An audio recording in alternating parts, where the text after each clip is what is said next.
আসসালামু আলাইকুম এভরিওয়ান। আজকে সকাল সকাল চলে আসলাম আপনাদের জন্য একটা নতুন র্যান্ডম একটা ভিডিও নিয়ে। আমি আর আমার ফ্রেন্ড শুভ একটু আগে ডিসকাস করতেছিলাম 4Bর ব্যাপারে। 4B কি কি ব্যাড সাইড আছে আর কি কি গুড সাইড। গুড সাইডের মধ্যে অবভিয়াসলি বেশি আমার মতে আর কি। এটা সম্পূর্ণ আমার থটস যেগুলো আপনার সাথে আমি শেয়ার করব এখন। ব্যাড সাইডের মধ্যে যেটা ফার্স্টেই চলে আসে সেটা হলো 4B ব্রেকিং, যেটা হইলো সাংঘাতিক রকম খারাপ। যেই কারণে কেউ 4B কিনলেই আমি তাকে ফার্স্ট কথাটাই বলি 4B কেন কিনছো, অন্য কোনো বাইক কিনতে এই বাজেটে। আমার গত এক বছরের যত অ্যাক্সিডেন্ট হয়েছে আপনারা অনেকেই জানেন যে আমি কয়েকদিন পরপরই ছোটোখাটো কিছু অ্যাক্সিডেন্ট করি। প্রত্যেকটা অ্যাক্সিডেন্টেরই কারণ হলো ব্রেকিং। আর রিসেন্টলি যে অ্যাক্সিডেন্টটা করছে ওইটার মধ্যেও ব্রেকিংয়ের কারণেই আমি পড়ে গেছিলাম আর আমার কলারবোনটা ভেঙে গেছিলো।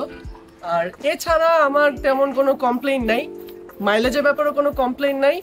মাইলেজ মোটামুটি আমি 35 পাই আস্তে ধীরে চালাইলে, আর যদি টানাটানি করি তাহলে আমি 30 পাই। আর আপনাদের যদি কোশ্চেন থাকে যে আমার নেক্সট বাইকটা কি হবে, অথবা আমার সব ফ্রেন্ডে আমাকে জিজ্ঞেস করে যে অনেকদিন তো হইলো, এক বছর তো হইলো 4B নিয়ে, নেক্সট বাইক কি, তাদেরকে আমি একটা অ্যান্সারই দিই যে আমার নেক্সট বাইকও 4B হবে, হয়তো একটু হায়ার সিসি।